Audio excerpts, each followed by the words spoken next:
سڵاوتان لەبێت بینەرانی عزیزی تلوزەنی کۆمەڵە زۆر خۆشحاڵین لەوەی کە جارێکی تر بە بەرنامەی کۆمەڵە و هەڵسوڕاوانەوە دێمەوە خزمەتتان. عزیزان هەروەک خۆشتان ئاگادارن لە ڕۆژانی ڕابردوودا بە دوای گیرانی تیمێک پێشمەرگەی سازمانی ئینقلابی زەحمەتکێشانی کوردستانی ئێران لەلایەن کۆماری ئیسلامیەوە شەپۆلێک لە پرۆپاگەندە و تەبلیغاتی ناڕەوا دژ بە بزوتنەوەی شۆڕژگێڕانی خەڵکی کوردستان کەوتۆتە ڕێ.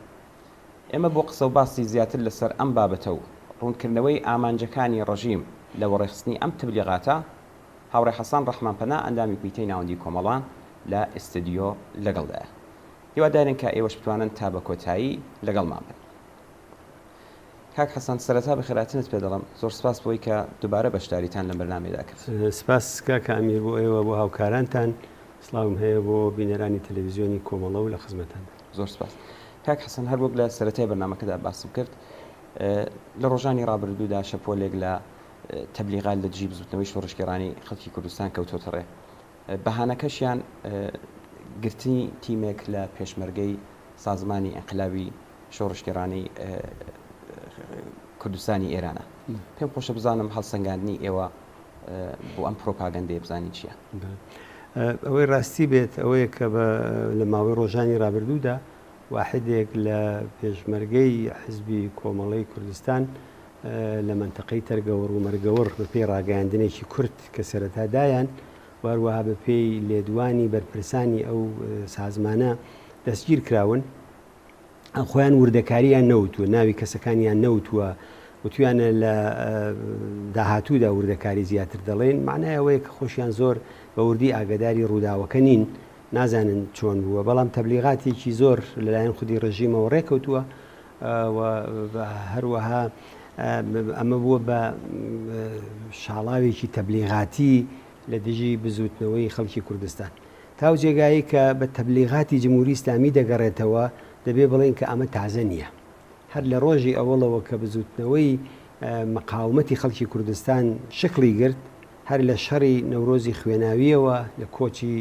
خەڵکی مەریوانەوە بە ئەتراز بە حزوری سوپای پاسداران لە بڕیاری جیهادی خومینیەوە کە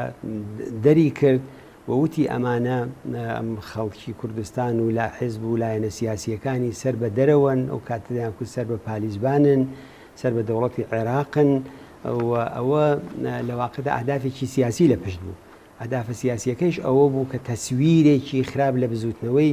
ڕەوا و ئازادی خوازانەی خەڵکی کوردستان بدەن بەشێکی تری ئەوە بوو کە بیر و ڕای گشتی خەڵکی ئێران بە دژی ئەم بزوتنەوەیە هەڵخڕێنن و بیانەوێت لەم تەریقەوە ئەفکاری عمومی بەسیجکەن بۆ ئەو بڕیارەی کە خومینی لە جیهاد لە عەلەی خەڵکی کوردستان دابووی لەو تاریخەوە تا ئێستا کە 43 ساڵ دەگوزارێت شەڕی جمهوری ئیسلامی چ لە باری نێزامیەوە چ لە بواری سەرکوت و بگیر و ببەند و ئەوە لە ناوخۆی کوردستانە و چ لە بواری تەبلیغاتە دژ بە خەباتی ڕەوای خەڵکی کوردستان ئیدامەی هەیە ئەم تەبلیغاتەی ئێستش کە بە تایبەت چڕتر و متەهەمکردن بەوەی کە بزوتنەوەی خەڵکی کوردستان سەر بە ئیسرائیلە و لایەنەی کە ئەو پێشمەرگانەی خۆی نردوێتەوە بۆ ئەوێ سەرڕای هەر تێبینیە کە بمان بێ کە هەمانە لە کاتێکی نامناسبدا بە باوەڕی من ئەو کارە کراوە ئەمە ئەو تەبلیغاتی جمهوری ئیسلامی زیاتر لە جاران پەرە پێداوە و هەدەفیشیان ئەوەیە کە بە تایبەت لە هەلومەرجی ئێستەدا کە خودی ڕژیم لەگەڵ قەیرانی قۆڵی ئابووری سیاسی کۆمەڵایەتی لەگەڵ هەمووی ئەوانە بەرەوڕووە جمهوری ئیسلامی زۆر جار لەوە ئەگەڕێکە ئاتۆیەک بەدەستبێنێ ئاتۆیەک بەدەستبێنێ کە خەڵکی ئێرانی هەم لەلایەکەوە پێ تەحریکە هەم بڵێ ئەگەر ئەو شتانە هەیە هۆکارەکەی ئەوەیە بە تایبەت ئەوەیشی کە ئێمە دەبینی لەگەڵ ئیسرائیل بە یەک معنا لە شەڕێکی عەمەلیدان و شەڕە عەمەلیەکەیش هەر بازم بە یەک معنا زۆرتر معنایەکی کردەوەیی بۆ ئیسرائیل هەیە و معنایەکی دیفاعیشی بۆ جمهوری ئیسلامی هەیە ئیسرائیل لە ناوخۆی ئێرانە ئەو هەموو کار و کردەوانەی لە دژی جمهوری ئیسلامی کردووە بە خەولی خۆیان ئەو هەموو خراپکاریەی کردووە لە سووریەدا ڕۆژانە لێی دەدات و دەستی زۆر ئاوەڵەیە ئێستا ئەگەر لایەنێکیش کە من پێم وانی ئەوە بێت پێی وا بێت بە ناردنەوەی چەند نەفەر یا جمهوری ئیسلامی بێوانیشاندا ئەم چەند نەفەرە بۆ مەسەلەن عملیاتی خراپکاری بە قەولی ئەوان لە بەهێزترین ناوەندێکی حساسی ئەمنیەتی و نظامی لە ئوستانی ئیسفەهان هاتوون، ئەمە بە باوەڕی من فقط و فقط تەبلیغاتێکی زەهراویە درۆینەیە کە حتا داڕێژەرانی ئەو تەبلیغاتە بیریان لێ نەکردووەتەوە کە چواردانە گەنجی بۆکانی و کامیارانی کە لە شوێنێکی دیکەشدا حتا شناختیان لەو منتەقە نییە، چ بگا بەوەی کە بچن لە منتەقەیەکی وەکو مەسەلەن ئیسفەهانە تەقینەوە بکەن و کاری بۆمبگوزاری بکەن و ئەو هەموو چەک و چۆڵ و ئەو هەموو لێپتاب و دوربین و ئەو شتانە نیشانی داوە، خو معلوم ئەمە سناریۆ سازیە، معلوم ئەمە جمهوری ئیسلامی کاری بۆ کردووە و دەوێت تەسویرێکی پێچەوانە لە بزوتنەوەی خەڵکی کوردستان نیشان بدە و ئەمە سیاسەتێکی باوەڕی من فشەڵە، سیاسەتێکی لە تووری چەند ساڵی ڕابردوودا جمهوری ئیسلامی ڕەچاوی کردووە و ئەوان جمهوری ئیسلامی کە لەگەڵ ئیسرائیل دەریگیرە بەڕاستی ئیسرائیلیەکان لە ناوخۆی سپای پاسداران لە ناوخۆی وەزارەتی ئیتلاعات لە بانترین مقامەکانی جمهوری ئیسلامی و لە تەرەقی ئەوان و خراپکاریەکەن لە کارخستنی سانتیفیوشەکانی جمهوری ئیسلامی بردنە دەرەوەی هەموو ئیتلاعات و زانیاریەکانی مربوط بە سلاحی هەستەیی و ئەوانەی کە جمهوری ئیسلامی دەیکا ئەوەی کە نەتانیاهۆ نیشانیدا ئەوەی کە ئیسرائیلیەکان خستیانە اختیاری سازمانی ملل و نەهادەکانی دیکەوە ئەوە کاری تیمی 3 نەفەر و 4 نەفەری ئەم حزب ئەو حزب نییە، ئەوە کاری مەقاماتێکی باڵایە کە بە ئیتلاعاتێکی دەسەبەندی کراوی ناو سیستمەکانی جمهوری ئیسلامی دەستڕەسییان هەیە و ئەوانە لەلایەن ئیسرائیلەوە کردراون لەلایەن نەهاتهای غەربی دیکە و ممکنە هەر ئیسرائیل نەبێ ئەمریکا بێ شوێنێکی دیکە بێت کردرا بێتن و ئەوە لەو تەریقەوە ئەمانە لە اختیاری ئەواندانن بۆ یەکانە ئەو تەبلیغاتانە بۆ خەڵکی کوردستان ناسراوە بە باوەڕی من خەڵکی ئێرانیش باوەڕی پێ ناکەن مربوطە بێتەوە بەم ئەوزەع و ئەحواڵەی کە ئێستا جمهوری ئیسلامی تێدایەتی و لە واقعدا پەلەقاژەیەکە کە لە ڕێگای تەبلیغاتەوە دەیکا بۆ ئەوەی کە ئەو بوحرانەی خۆی پێ نەختێت تەخفیف بدە و خەڵکی ئێران بە مەسائلی دەرەکیەوە سەرقاڵ بکات. کاک حەسەن هەر لەم جریانەشدا کۆماری ئیسلامی هەوڵ دەدات بە کەڵک وەرگرتن بە ناوی کۆمەڵە بە تەبلیغاتەکەی خۆی بەرەو هەموو ئەولایەنانی کە بە ناوی کۆمەڵەوە کار دەکەن شۆڕ بکاتەوە. سیاسەتی کۆمەڵە بەرامبەر بە خەباتی چەکداری پێشمەرگانە چییە؟ جیاوازیەکانمان چییە؟ بەڵام پێشەوەش با من یەک پرسیاری دیکە بکەم کەم پرسیارە زۆرجار لە ناوەشەوە لەمان دەپرسن کە بۆچی ئێمە بۆ ماوەیەکی زۆرە خەباتی چەکداریمان نییە؟ ئەگەر دەشکرێ ئەم پرسیارەشە بە سەرەتاوی ئەوەڵیان وەڵام دەمەوە تاو جێگایی بە پرسیاری ئەوڵتان بۆ تەبلیغاتە دەگەڕێتەوە. طبعا لەم مەوردە مشخصەدا جمهوری ئیسلامی لایەنێکی دیاریکراوی باس کردووە، ناوی شخصی مشخصی ئەو ڕێکخرا و لایەنەی هێناوە کە وەکو بەرپرسی ئەسڵی ئەم ڕووداوە باسی کردووە و ئەو شخصێش بۆ خۆی کە سکرتێری حزبی کۆمەڵەیە ئەویش لە جوابی داوەتەوە کە بەرحاڵ بە قەولی خۆی ئەو خەریکە دەبێت بە پردێک لە نێوان خۆیان و ئۆپۆزیسیۆنی ئێرانیدا کە ئەو ئۆپۆزیسیۆنە بەشێکن لە جەریاناتی شۆڕای گوزار کە بە باوەڕی من خراپترین نوعی ئۆپۆزیسیۆنی ئێرانین کە ناسیۆنالیستە ئێرانیەکان لەوێدا کۆبوونەتەوە و پێی وایە ئەوە پردی یەکگرتنی ئەو لایەنانەیە کە دەبێت بە هۆکاری ئەو تەبلیغاتە بۆ سەر شخصی کاک عەبدوڵڵاوە بۆ سەر شخصی ڕێکخراوەکەی ئەو تاو جێگایی بە جەرەیانی ئێمە دەگەڕێتەوە. طبعاً ئەمە هیچ پەیوەندێکی بە کۆمەڵەوە نییە بەڵکو بۆ لایەنەوە هەیە کە ناومان هێنان و ئەو خۆیان بەرپرسن لەوەدا، بەڵام تەبیعیە جمهوری ئیسلامی لە ڕووداوێکی ئاوادا خەڵکی سیاسی خۆی وەرەگرێت و هەموو ئەو لایەنانەیشی کە علیڕەغمی هەموو جیاوازیەکانیشمان کە هەمانە بەیەکەوە لەباری فکری لەباری سیاسی بەرنامەیی پراتیک شێوەکار هەمووی ئەوانە دەکا بە هەدەف. بۆی ئەوە جمهوری ئیسلامی هەدەفەکەی لەو بابەتەوە دیارە کە بۆ بەدناوکردنە. تاو جێگای بە خەباتی چەکداری دەگەڕێتەوە ئەوەی ڕاستی بێت خەباتی چەکداری پێش هەموو شتێک جمهوری ئیسلامی تەحمیلی کرد بە ئێمە تاکوونێ 28 مرداد خەڵکی کوردستان لە ئەمن و ئاسایش و لە ژیانێکی ئاسوودە لە کوردستانە خەریب و چالاکیە کرد ئەوە جمهوری ئیسلامی بوو شەڕی سنەی دەست پێ کرد فشاری بۆ خەڵکی مەریوانی هێناوە بە ئەو ڕۆژانە کە ساڕۆژی کۆچەکەی شێتی خەڵکی ئەو شارە بە ڕێنوێنی کافوات شاریان بە ئەتراز بە سەرکوتگەری و وحشیگەری جمهوری ئیسلامی چۆڵ کرد و کوردستان ئەمنترین نقطەی ئێران بوو لە کاتێکە لە شوێنەکانی دیکەی ئێرانە سەرکوت و قەتڵی عام لە ئارادا بوو تورکمەن سەحرا قەوما بوو کرێکارانی بەندەری ئەنزەلی لەگەڵ خوێن بەرەو ڕووبوون و خەڵتانی خوێن کرابوون خوزستان پەلاماردرا بۆ سەری دانیشگاکان لەژێر پەلامارا بوون ژنان کە ئەمڕۆکە حجاب و مەقنعی ئیسلامی توور دەدەن ئەو کاتە سەرەتاکانی دەستپێکی ئەو سەنەد و بەڵگەی کۆیلەتی لە دژی ژنان بوو واتە حجابی ئیسلامی بوو هەمووی ئەوانە وردە وردە جمهوری ئیسلامی کە لەوانە ئەحساسی ئەمنیەتێکی کرد ئەحساسی ئەوەی کرد کە ئەو سەنگەرانەی تری بە شۆڕشی ئێرانی بەنەوەیەک سەرکوت کردووە ئەوجار ئاوری داوە سەر کوردستان بۆیە دەمەوێت بڵێم کە ئێمە لە شرایەتێکی زۆر زۆر ئەمن و ئاسایشی خەڵکی کوردستانە هێز سیاسیەکان چالاکی خۆیانە کرد ڕێکخراوێک بوو لە تاران تەحتیڵەکرادەها لە کوردستان دەفتەری دەکردەوە لێرە چالاکییانە کرد ناوەندی تەبلیغات و ڕاگەیاندنیان بوو بۆیە لە دڵی وەزیەتێکی ئاوادا بوو کە جمهوری ئیسلامی پەلاماری هێنا سەر کوردستان و بڕیاری جیهادیان لە دژی ئەم خەڵکە کە لە ئەمن و ئاسایشە زیندەگییانە کرد بڕیاری جیهادیان لە دژماندا لەوەها وەزیەتێکدا بوو کە ئێمە مەقاومەتمان کرد هەر چاویش لێکەین لە ئەدەبیاتی ئێمەدا شەڕی سێمانگە و شەڕی دوای ئەوەش پێی دەڵێن بزوتنەوەی مەقاومەتی خەڵکی کوردستان لە بەرابەری تعڕوزا مەقاومەتمان کرد پس کەوایە تاو جێگای بە خەباتی چەکداری دەگەڕێتەوە خەباتێکی مەقاومەت بووە لە بەرابەر چی لە بەرابەر تعڕوزدا تا ئێستەیشی لەگەڵ بێت ئەو مەقاومەتە ئیدامەی هەیە بەڵام تەبعاً شکڵەکەی گۆڕدراوە ئەو جەمبەیەشی بە خەباتی چەکداری دەگەڕێتەوە خەباتی چەکداری بۆ ئێمە تاکتیکێکە ئەو تاکتیکە دەبێت منتەبق بێ لەگەڵ ئیستراتیژی دەبێت منتەبق بێ لەگەڵ سیاسەتێکی گشتی کە هاتە ئەز جملە شرایەتی ئیجتماعی کە ئەوشی مربوط بێ بە بەشی دووەمی پرسیارەکەشتان لێرەوە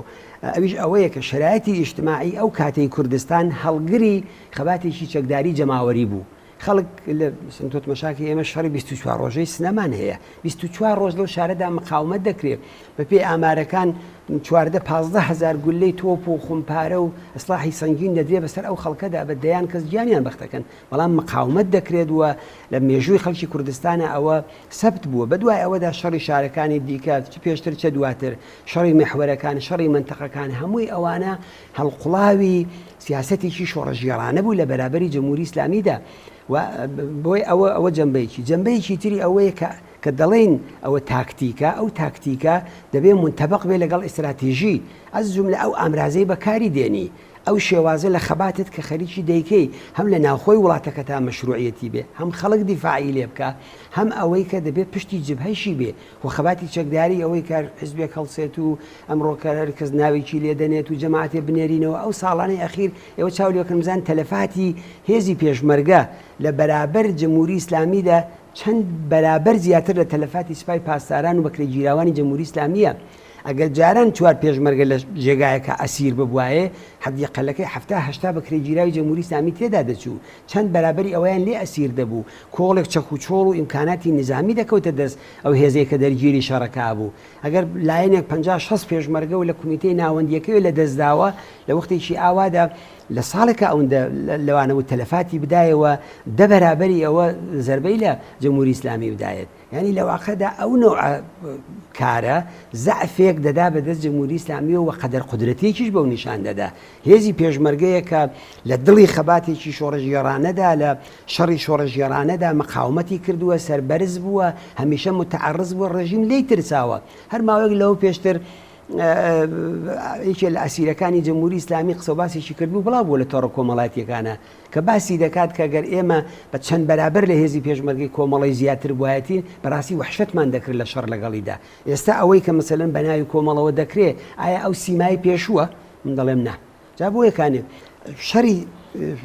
پێشمەرگانە دەبێ بە لەحاز بەو لە حازەوە هەم شرایەتی ئیجتماعیەکەی لە نەزەر بگری هەم حمایەتی توودەیەکەی لە بەرچاو بگری هەم پشتیوانی ئەو خەڵکەی لەگەڵ بێت و هەم پشتی جبهەیشی ببێ تۆ کە هیچ کام لەوانت نەبوو دەبێت بە زەعف لە عەلەی خۆت ئێستا بۆ هەر هەدەفێک بێ یا مەسەلەن دەوترێ ئەوە مەسەلەن ئەو پێشمەرگانە بۆ کاری تەبلیغاتی لە دنیای ئەمڕۆکەدا لە دنیای مجازی ئەمڕۆکەدا کە لە هەموو ماڵێکە ئێمە توانی حزورمان بێ ئەو قسە و باسانەی ئێمە ئەتوانێت لە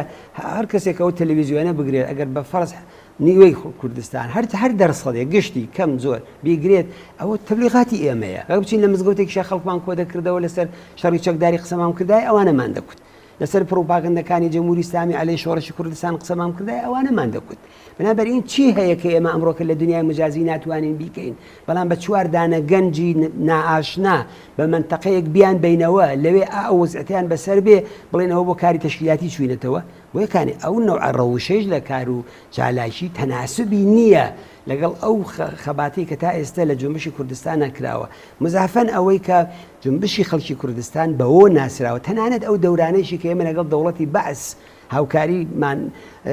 ئیمکاناتمان لێ وەرەگرتن هاوکاریمان لێ وەرەگرتن بەشێکی بەرچاوی ئەو هاوکاریە دەدرا بە شۆڕشی کوردستانی عێراق ئەمڕۆ نابێ کارێ بکرێ کە جمهوری ئیسلامی بەڕاحەتی جنبشی خەڵکی کوردستان متهمکە بە ئیسرائیل متهمکە بە عەرەبستان متهمکە بە دەوڵەتانی دیکە ئەوە من هیوادارم شتیوان نەبێت ئەوە پرۆپاگەندەیەکی جمهوری ئیسلامی بێ کە وتم ئەو پرۆپاگەندانە هیچ ئەرزشێکی نییە هیچ بایەخێکی نییە وە سبحەینێ ممکنە هەر ئەو گەنجانەی کە گرتوونی لە ژێر شکنجەدا بیان هێنە سناریویان پێ دروستکە و هەر ئەو قسانی خۆیان پێ پشت ڕاست کاتەوە کە بینیمان ئەو ساڵانە ئەخیر کردوێتی بۆیە هەر شتێکیش لە ئێستەوە بڵێن لە ژێر شکنجەی جەمهوری ئیسلامیدا بکرێ هیچ بایەخێکی نییە و ئەوانە یەک زەڕە لە حەقانیەتی بزوتنەوەی خەڵکی کوردستان کەم ناکاتەوە هاو جێگای بە پرسیاری دومیشتان دەگەڕێتەوە دەبێ بڵێم کە ئەوەی کە کۆمەڵە نایکە بە دەلیلی ئەو تەوزیحی ئەو سیاستەی کەدام خەباتی چەکداری ئێمە دەبێ منتەبق بێ لەگەڵ ئیستراتیژی سیاسی ئێمە لە جەمهوری کوردستان ئیستراتیژی ئێمە چییە؟ ئیستراتیژی ئێمە وەختی خۆشی کە خەباتی چەکداریمان دەکرد مەقاومەتمان کرد ئەلانی شەر ئەو کارە دەکەین بەڵام ئێستا لە هەلومەرجی ئێستادا باتەوەجو بۆ فاکتۆرانەی کە عەرزم کردی ئێمە مەجالی ئەو خەباتی چەکداریەمان نییە لە ناوخۆی کوردستانان بیکەین کوردستانی عێراق بۆ ئێمە پشتی جبهە نییە هەر خودی کوردستانی عێراق پەیوەندیان لەگەڵ ئێرانە هەیە مراودەیان هەیە بارها وتویانە ڕێگامان پێ نادەن کە لێرەوە هێزی پێشمەرگە بنێریتەوە وەختێک کە پێشمەرگە دەنێریتەوە دەیگرن لە مەرزەکانە زیندانیان دەکەن دەیخۆب ئەوە بەسەرەری ئەو جنبشەتەوە دەبێت پس کەوایە ئەو خەباتە دەبێت لەسەر پای خۆی بێ بە ئیمکاناتی خەڵکی تر ناتوان بیکەی ئێستا ئەو ئیمکاناتە نییە باتەوەجو بە هەمووی ئەوانە و باتەوەجو بەوەی کە خەباتێکی کرێکاری جەماوەری ژنان بازنشستەکان معەلیمان لە ناوخۆی کوردستانیشە لە حاڵی گڕوتینایە ئەو خەباتەی ئێمە بە معنایەک کۆمەکەری ئەو خەباتە نیە لە ئێستادا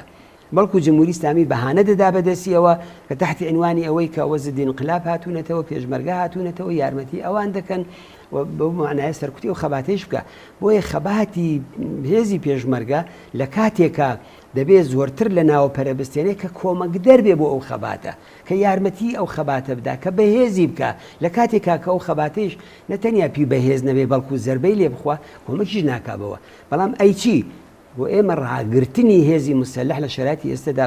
ئامۆژگامان کار دەکا خەڵک دێن بۆ پێشمەرگایەتی ڕۆژان هەر ئێستا دەورەیەکی 20 نەفەری لە حاڵی ئامۆژشدان خۆمان بە چەک و چۆڵی تازە و بە ئامۆژهای تازە بە هەمووی ئەوانە مسلحکەین ئەوە سیاسەتی ڕاگررتنی چهرەی مسلحی هێزێکی چەکدارە وەختی خۆی کۆنگرەی ملی ئەفریقا ڕاهبەرەکەی ماندێلا لە زیندانا بوو هێزی مسلحی بوو بەڵام ساڵهای ساڵ تەقە لە تفەنگیەوە نهات کەس نەیکوت کۆنگرەی ملی ئەفریقا خەلعی سەلاح بووە یا لە بەرابەری ئاپارتایدێکی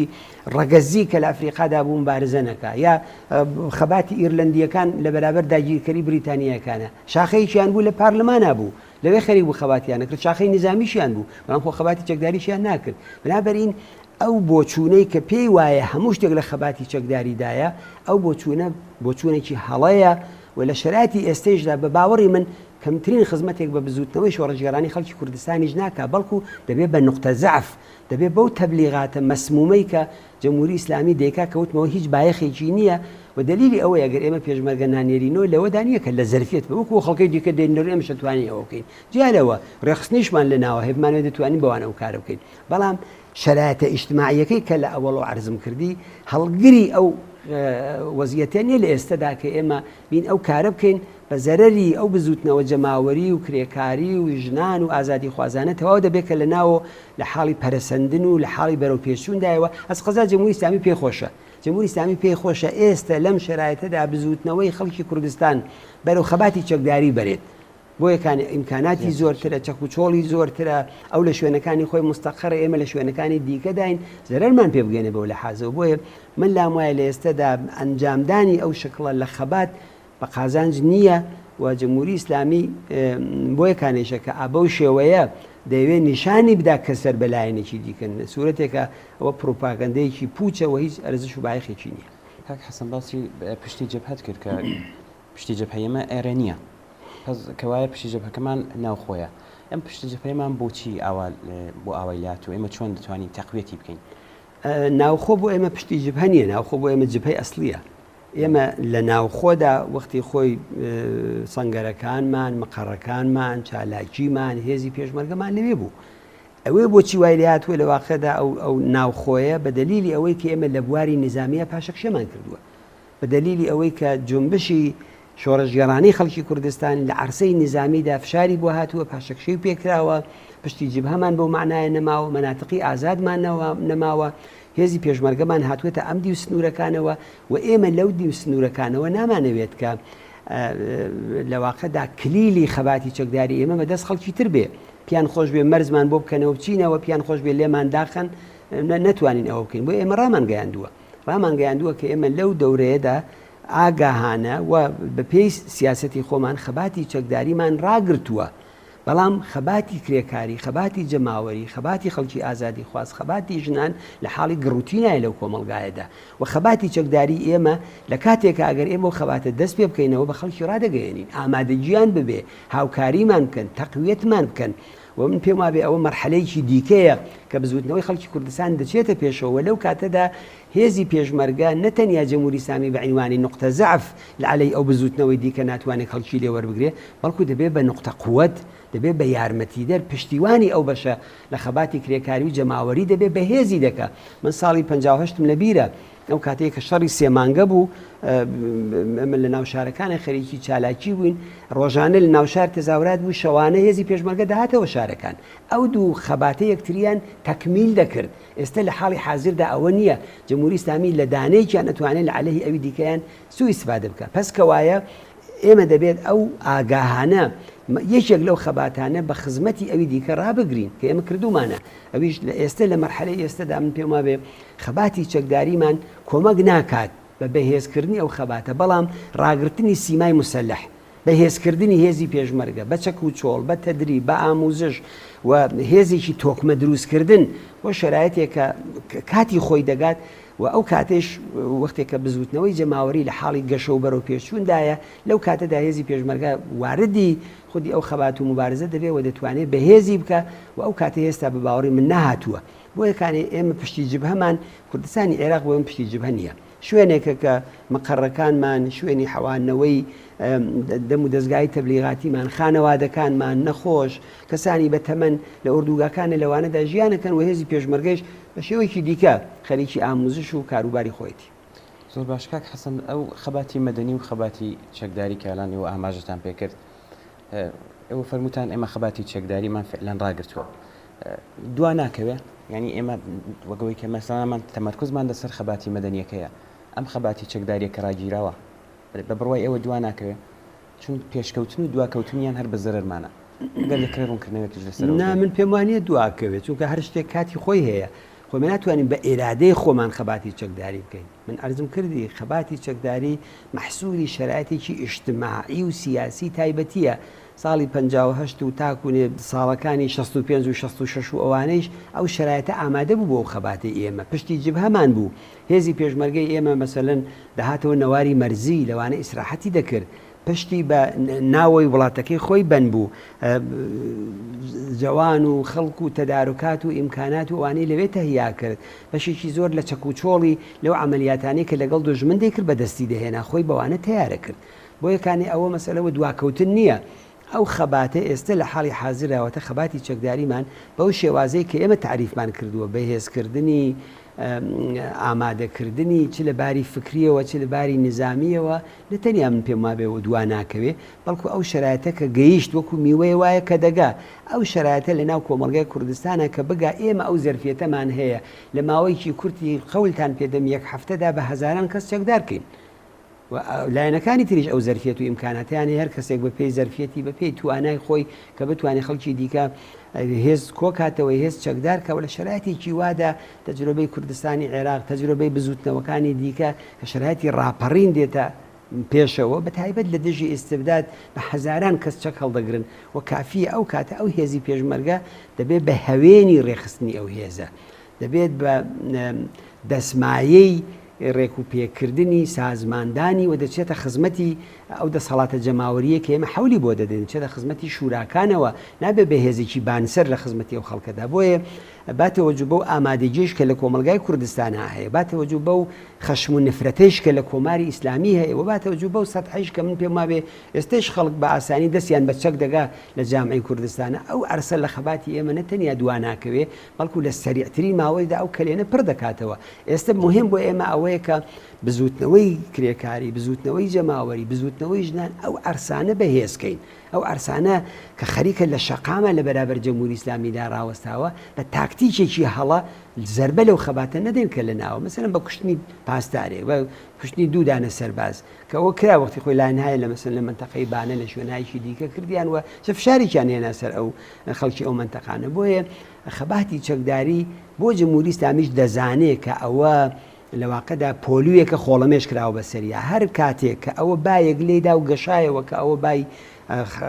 هەلومەرجی سیاسیە بای ڕاپەڕینە ئەوانە لێدا بە جەمهوری ئیسلامی بەری ناگیرە بۆیە من بەڕاستی نیگەرانیەکم لەو بابەتەوە نییە ئەوەی کە هەیە ئێستا ئەوەیە کە چۆن شێوازێکی سەحیح لە خەباتی سیاسی بگرینە پێش کە بتوانین ئەو بزوتنەوە جەماوەریانە لە ناوخۆی وڵاتە بە پێکێنانی ڕێکخراوەکانیان بەوانە بەهێزکەین و لەتمە لەوانە نەدرێت. بەڵێ کاک حەسەن لە دوو مانگی ڕابردوودا ڕئیسی سەرۆک کۆمار دووجار سەفەری کرد بۆ کوردستان جارێک بۆ مهاباد جارێکیش بۆ سنە ڕئیسی ستادی ئەرتەشیش هەرم سەفەری بۆ سنە کردووە ئامانجی ئەم سەفەرانەیەوە چۆن هەڵدەسەنگێنن؟ من پێشتریش قسەمان کرد لەو بابەتەوە هەم لە وتەی ڕۆژ قسەمان لەسەر کردووە هەم لە مساحبە و دیدارەکانی تردا ئەوەی ڕاستی بێ من پێم وابێت بەشێکی زۆری ئەو سەردانانەی ئەوان کە هەر تاوێنە تاوێ بەرپرسێکی سەرەوەیان لەسەر و کۆماری ئەو قاتڵەوە بگرە هەتاکوونی ئەوانی دیکە لە واقعدا ترسە لە بزوتنەوەی کوردستان و ئەو ترسە ئەوان بە دڵخۆشیدانەوەی هێزەکانی خۆیان بەوەی کە دێن ئێرە چی دەڵێن هەموو قسە و سەر و بەری قسەیان ئەوەیە کە کوردستان ئەمنە مەرزەکان ئەمنە ئەگەر هەر کەسێک حرەکەت هێ بکات لەژێر چاوەدێریماندا ئیجازەی هەر شتێک نادەین و ئەوە نیشانی دەدات کوردستان ئەو سێ چوارستانەی کە لە غەربی وڵاتان لە غەربی ئێرانان هەمووی ئەمانە مەسەلەکە بۆ جەمهوری ئیسلامی ئەمنیەتە ینی مەسئلەی کورد مەسئلەی خەڵکی کوردستان مەسئلەی مافی دیاریکردنی چارەنووس هەر شتێکی ترکە بێتە دەستوری کارەوە لە بەرابەر جەمهوری ئیسلامیە لە ڕاستیدا بۆ جەمهوری ئیسلامی مەسئلەیەکی ئەمنیەتیە بەلایەوە گرنگترە تەنانەت لە شغڵەکانی تر لە خەباتیش بۆچی ئەمە بە قەولی خۆیان جغرافیای ئێران دەکا بە نیشانە ئەمنیەتی حکوومەت دەخاتە ژێر پرسیارەوە هەر بۆ یەکانیشە دەیانەوەی وای نیشان بدەن کە ئەمە وابەستە بە خەڵکی دیکەیە ئەمە بچون ئیسرائیل لێرە چ دەکات ئیسرائیل بە 4 نەفەر جوانێکەوە کە منتەقەکەش ناناسێت کە تێی چووە ئەتوانێت چکارێ بکە بۆیە هاتنی ئەمان لە ڕاستیدا لەلایەکە بۆ تەقویەتی ڕۆحی هێزەکانی خۆیانە لەلایەکە بۆ ئەوەیە کە بە لە تەبلیغات و میدیا و ڕاگەیاندنەکانیانە نیشانی بدەن کە ئەوە لێرە ئەمنیەت هەیە بەڵام هەمووی ئەوانە نیشانی دەدا کە جمهوری ئیسلامی لە کوردستانە ئەمنیەتی نییە هەمووی ئەو تەبلیغاتە هەمووی ئەو سەردانانە هەمووی ئەو هەڕەشە و گوڕەشانە هەمووی ئەو کارەی کە دەیکا خۆ ئەوان بە قەولی خۆیان لە خوزستانیشە چەکوچۆڵ دەگرن لە سیستان و بەلوچستانیشا دەیگرن ئەوە بۆچی نایەن ئەو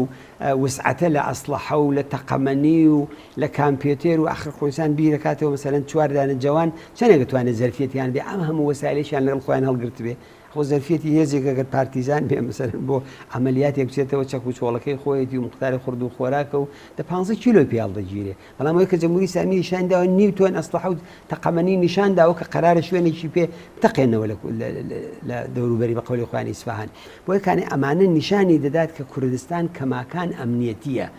کوردستان ئەو شوێنەیە کە ئێستش بە زیاتر لە 200,000 هێزی چەکدار جەمهوری ئیسلامی خەریکە دەیپارێزێت و چاوی ئەوان لەسەر کوردستان بەو هەموو چاوە ئەلکترۆکیشەوە کە دایان ناوە بەو هەموو شتانەوە ئەمنیەتیە تو حتا مەشاکە لەو ڕاگەیاندانەی کە لەسەر ئەو چوار پێشمەرگە داویانە پەلامار دەبەنە سەر کۆڵبەرەکان کۆڵبەر ئەوانەی هێناوە کۆڵبەر لەکوێوانەی هێناوە کۆڵبەر خەریکە کەسێکە پارەیەکی پێدا بۆتی کە نانێک بچێتەوە ئەو دیویانی جمهوری ئیسلامی لێرە تەنانەت مەسئلەی کۆڵبەریشی کردووە بە ئەمنیەت و زەحمەت کێشانێک کە خەریکن پاروەنانێک لە قڕووی ئەژدیهای سوپای پاسداران و وەزارەتی ئیتلاعات و لەژێر تەقەی ئەوانە بەدەستدێن ئەوانی دەکا بە ئەمنیەتی یعنی هەموو شتێک لە کوردستانە لە نەزەر جمهوری ئیسلامی و ئەمنیەتیە ئینە زەن پەیوەندێکی بە کۆڵبەرانەوە هەیە کە تەبلیغاتێکی یاوە ژەهراوی لە دژیان ڕێخن و نیشانی بدەن بەڵێ ئەو تەقانەی کە ئێمە لیان دەکەین نێوان مەشروعە چونکە ئەوان بە قەولی ئەوان خەریکن یارمەتی زدی انقلاب دەدەن یارمەتی پێشمەرگە دەدەن ئەم دیویان پێکەن کە ئەوەی سەرتاپای جەعل لە درۆیەکە کە جمهوری ئیسلامی دەیکا بنابەرئین کوردستان هاتنی ڕئیس جەمهور و فەرماندەی ئستادی ئەرتەش و باقی فەرماندەکانی سپا و جارجار بار ئەو موشک پەراکەریانش کە دەیکەن دەقیقەن لە نگەرانی لە وەزیەتی کوردستان و لەوەیە کە بە دەرەوەی شوێنەکانی دیکەی غیری کوردستانی نیشان بدەن کە ئەمنیەت هەیە لێرە و ئەمنیەت خاڵی ئەسڵیە لە کوردستانە بۆ جمهوری ئیسلامی. کۆماری ئیسلامی هەوڵ دەدات ڕەواڵەتێکی ناڕەوا بە بزوتنەوەی خەڵکی کوردستان و بگرە بە بیرۆڕای گشتی لە ئێران. نمونونەکەی هەرو تەبلیغاتەشەکە ئەم دواترێمە باسمان کرد بۆ پوچەڵکردنەوەی ئەم سیاسەتەی ڕژیم دەبێت چی بکرێت هەمانە هەموو پوچەڵ بکرێتەوە من پێم وابێت تا جێگای بە کوردستان دەگەڕێتەوە هیچ کەسێک باوەڕ بۆ تەبلیغاتی جمهوری ئیسلامی ناکە کەس باوەڕ بەوە ناکە کە جنبشی کوردستان وابەستە بە ئیسرائیلە هەتا ئەگەر کەس یا کەسانێکیش ببن هاوکاریەک لەگەڵ ئیسرائیل بکەن کە تا ئێستا هیچ مەدرەکی سەنەدێ بەڵگەیەک لەم بابەتەوە بەدەستەوە نییە وە سەمە بێتە لەشی ئەو جنبشەوە ئەم جنبشە ئەگەر پێی دەڵێن جنبشی شۆڕە ژێرانە جنبشێکە بەسەر پای خۆی وەستاوە جنبشێکی غەیرە وابەستەیە جنبشێکی ئینقلابیە ئەگەر ئەو جنبشە بچێتە خزمەتی دەوڵەتەکانی دیکەەوە بەڕاستی من بە سەراحەتەوە بەڕێی خۆم دەنا دەوێ بزنوێکی کۆنەپەرستانە کە وای لێ نایە هەرگیزیش وای لێ نهاتووە بنابەرین ئەو تەبلیغاتە بۆ خەڵکی کوردستان ئاشنایە جنبشی شۆڕە ژێرانەی کوردستان لەسەر پای خۆی ڕاوەستاوە بە هێزی خۆی ڕاوەستاوە لاوانی شۆڕەژێری کوردستان هێزی پێشمەرگەی تەقویەت دەکەن سیاسەتی شۆڕەژێرانە و وحدەت تەڵەبانە لەگەڵ باقی خەڵکی ئێران و ئازادی خواز و تێکۆشەری ئێرانی بەسەری دازاڵە و بە تایبەت لە ناو جنبشی کوردستانە لایەنی چەپ و سوسیالیستەکەی لایەنی کۆمونیستەکەی کە کۆمەڵەیە لەمپەرە لە بەرابەری ئەو نەوعە سیاستانە ئەگەر کەسانێکیش بیانەوێت لە جنبشی کوردستانە بیکەن ئێمە لە بەرابەر ئیسلاح تەڵەبانی حکوومەتیدا وتمان کە ئەمانە خەڵکی کوردستان نابێت هەمیان پیان ببێ ئێستا چ بگا بۆی کە جمهوری ئیسلامی بێت تەبلیغاتمان بۆ بکە ئەوە سەر بە ئیسرائیل ئەو تەبلیغاتە هەر ئەوەندە حەقانیەتی هەیە کەوتیان سەر بە پالیزبانن کەوتیان سەر بە عێراقن کەوتیان سەر بە ئەمریکان ئەوانە زەعفی جمهوری ئیسلامی لە بەرابەر ئیسرائیل دانیشان دەدا جمهوری ئیسلامی لە بەرابەر ئیسرائیلدا دۆڕاندوێتی ئێستا ئیسرائیل خۆی ئامادە دەکا بۆ ئەوەی کە پەلاماری نظامی بەرێتە سەر ئێران جمهوری ئیسلامی بە تەبلیغات لە کوردستانە خەریکە جوابی دەداتەوە و من پێم وابێ ئەوە بۆ خەڵکی کوردستان ئاشکرایە و پێم وابێ خەڵکی ئێرانیش ئەمڕۆکە کە لەو ئاستە لە کەف و کوڵ و هەڵچوون و ناڕەزایەتی لە بەرابەر کۆماری ئیسلامیدا هەیە بە باوەڕی من ئەوانیش باوەڕی پێ ناکەن بۆیە ئەمە تەبلیغاتە ئەینا جمهوری ئیسلامی دەرگیری شەڕێکی عەمەلی لەگەڵ ئیسرائیلە هەر تاوێنە تاوێ هەڕەشە دەکەن موشەکەکانمان تەلەڤیڤ خراپ دەکەن ئەوە نیە هەر 2-3 ڕۆژ لەوە پێشتر لە سووریە لێدان 15-16 نەفەر 20 نەفەری لێ کوشتن ناوەندێکی پاپادەکانی خاپور کردن دەباش ڕاست دەکەن خۆی لە پەنای ئەواندان لێ دوو پاپاتان هەڵسێنە چندوو مەرکەزی نظامی ئیسرائیلی پێ بردومان کرد دوودانە لە موشەکەکانتان کە بە قەولی خۆتانەوە لە اختیاری حزب اللهی لوبنان و لە اختیاری دەوڵەتی بەشار ئەسەدا بنێن بە شتدانە پایگای نظامی ئەرتەشی ئیسرائیلەوە ئەوە پرۆپاگەندەیە ئەینا ئێوە لەگەڵ ئیسرائیل هاومەرزن لازم ناکە بردی موشەکەکانیان بە گوێ هەڵێن کە موشەکەکانمان ئەوەندێ لە سووریا هاومەرزن لە لوبنانە هاومەرزن بە قەولی خۆتان تا عمقی خاکی ئیسرائیل نفوستان کردووە ئەی بوو ئاوا زەلیل بەدەستیانەوە بۆیە ئەو تەبلیغات و پرۆپاگەندانەی کە جمهوری ئیسلامی دەیکا بە باوەڕی من بۆ بەدناوکردنە لە جومشی کوردستانە و خەڵکی کوردستان کە خۆیان دەزانن ئەو جومشە لەسەر شانی ئەوانە خۆیان دەزانن کە ئەوە ئازیزەکانی ئەوان کوڕان و کچانی ئەوان خەریکن ئەو بزوتنەوە ڕادەگرن خەباتی چەکداری وتمان تاکتیکێکە بەشێکە لەو بزوتنەوەیە ئەوەی لە ناوخۆی کوردستانە جەمهوری ئیسلامی وەزاڵە هێناوە معلمێک کە دەڵێت با بە خصوصی سازی لابن حەق دەستەکان حەقی حقوقمان زیادکەن منداڵان بۆچی ئاوان داواکاری خوێندنی ئەوڕۆیی و ئەوانە دەکەن دایان خەنە گۆشەی زیندانەکانەوە ئیتهامی ئەمنیەتیان لێ دەدەن ماڵیان تەلەفۆنیان زیندەجییان لە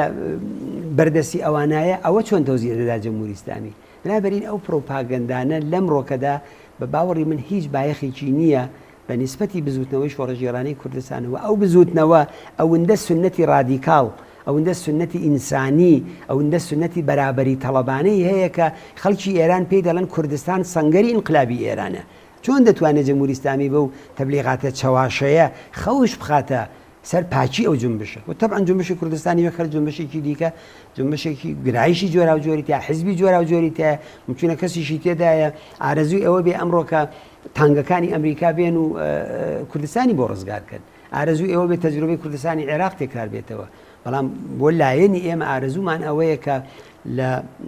خەباتێک لە ڕاپەڕینێک لە هەڵسانێکی جەماوەری کۆماری ئیسلامی بەهێزی ئەو خەڵکە لە بین بچێ نەک بڕوخێ بەسەرمانە بەڵکو بڕوخێ بەسەر خودی جمهوری ئیسلامیدا و ئێمە بتوانین لە دڵی ڕوخاندنی جمهوری ئیسلامیدا نەک سووریە نەک عێراق بەڵکو ئێرانێک کە ئازادی تێدا بێ دموکراسی تێدا بێ مافی ژن و پیاوی تێدا پارێزرا بێ دینی لە دەوڵەت تێدا جیاکرابێتەوە معلم و کرێکار و ژن و ئازادی خواز و پەیوەندی خەڵکەکان لەگەڵ یەکتری چڕ و پڕ بێت بەرابەری تێدا بێ ئێمە بۆ کۆمەلگایکی ئەوە حەولە دێن ئەوە بە تەبلیغاتی جمهوری ئیسلامی خەوشدار نابێ و ئەوە کۆمەڵە پەرچەمداری ئەو سنەتەیە پەرچەمداری ئەو خەباتەیە هەر لە 57ەوە تاکوونە ئێستەیشی لەگەڵ بێت کە ئێمە پەرچەمداری ئەو سنەتی شۆڕەژێرانە لە بزوتنەوەی خەڵکی کوردستانین و خەباتی چەکداریشمان بازم دەڵێمەوە لە خزمەتی ئەو سیاستانەیە وابەستە بە هیچ جێگایەک نییە و نایش بێ واگەر کەسانێکی بیانەوە ئەوە بکەن لە تمەلی ئەتباری خۆیان دەدەن بنابەرین ئەو تەبلیغاتانە بە باوەڕی من بێئەرزشە سووکە و خەڵکی کوردستان خەڵکێکی سیاسین خەڵکێکە سێدانە مانگرتنی لە دڵی ئستبدادی سیاسیە بەڕێوە بردووە خەڵکێکە ئەوڵی مانگیمەیەکان سازمان دەدا کرێکار و زەحمەتکێشێکە هەشتی مارسەکان سازمان دەدا ڕۆژی ڕێزگرتن لە منداڵ بەڕێوە دەبا ژینگە دەپارێز دوێت مەشا بکە فەرهەنگی ژینگە پارێزی لە کوردستانە ئەو خەڵکات توانێت وابەستە بە جێگایکی کە بێ ڕۆژانە دەچن شاخ و کێ و ئەوەی کە جەمهوری ئیسلامی پیسی دەکا پاکی دەکەنەوە ئەو خەڵکە چەندە تەبیعەت خۆشەویستە پەلەوەرەکان دەگرن ئازادی دەکەن لە خەفەسەکان دەیان هێنە دەرەوە وە سنەتی ئازادی خوازیە لە جنبشی کوردستانە ئەو سنەتە لەگەڵ وابەستەبوون بە دەوڵەتێکی دیکە و حیزب و جەریاناتێکی کە بیانەوێت لەو سنەتە دوورکەونەوە بە دڵنیایی و خەڵک لەیان دوور دەکرێتەوە هەر کەسێک بێ بۆیە من پێم وابێ ئەو پرۆپاگەندانە ناخوا و ئەوە خەڵکی کوردستان ڕسوای دەکەن و پێشم وایە لەم ڕووداوانەدا ئەوەی کە مایەپووس دەردەچێت جەمهوری ئیسلامی کاک حەسەن من پرسیارێکم نییە ئەگەر خۆتان نەزانن نکتەیەک یا شارێک بە قسەکەت نەکرا بفەرمون منیش ئەرچێکی تایبەتیم نییە فقط ئەوەندە دەڵێم کە دەبێت خەڵکی کوردستان ئامادە بن بۆ ئەوەی کە جەمهوری ئیسلامی ممکنە سناریۆهایەکی لە دەستگیری ئەو چەندانە گەنجەدا بەڕێوە بەرێ و هەر نەوعە سناریۆ سازیەک بە ناوی ئەوەی کە ئیعترافکردن سەر بە ئیسرائیلن سەر بە کوێن هاتووی ناوەندی ئەوانە هەمووی بێبایەخە هەر ئیعترافێک کە لەژێر شکنجەدا بگیرێ هەر ئیعترافێکە بە زۆر بێت ئەوانە هەمووی لەلایەن خەڵکی کوردستانەوە ڕەت دەکرێتەوە و لێستەوە دەبێ بڵێن کە ئەوە ممکنە ئەو بەرنامەهایە کە دروستیان دەکرد دووبارە خەریکی ئەو بەرنامانە ببن جەمهوری ئیسلامی و تەبلیغاتەکانیان وانیشان دەدات دەبێت لێستەوە ئامادە بین بۆ پوچەڵکردنەوەی ئەو شکڵە لە تەبلیغاتی ئەوان و من دڵنیام لەوەی کە خەڵکی کوردستان زۆر لەوە سیاسیتر و زۆر لەوە ئاگاترن کە گوێ لەو تەبلیغاتانە بگرن و سنەتەکانی کۆمەڵەش دەزانن هەر کەسێکی لەو سنەتانە لا بدات با ناوی کۆمەڵەشی لەسەر بێ لەگەڵ خودی کۆمەڵە و مێژووی و تاریخی و هەموو ژیانی سیاسی کۆمەڵش دەکەوێتە بەربەرەکانەوە بەڵێ زۆر سپاس کاک حەسەن بۆ بەشداری لەم بەرنامەژدا سپاس بۆ ئێوە زۆر سپاس بەڵێ بینەرانی عزیز بەم جۆرە گەشتینە کۆتایی بەرنامەی ئەم هەفتەیە کۆمەڵە و هەڵسوراون زۆر سپاس بۆی کە تا ئێستا لەگەڵمان بوون هیوادارین کە بە دڵتان بێت و کەڵکی پێویستیشتان لێوەرگرتێت تا بەرنامەیەکی تر و هەفتەیەکی تر هەر شاد و بەختەوە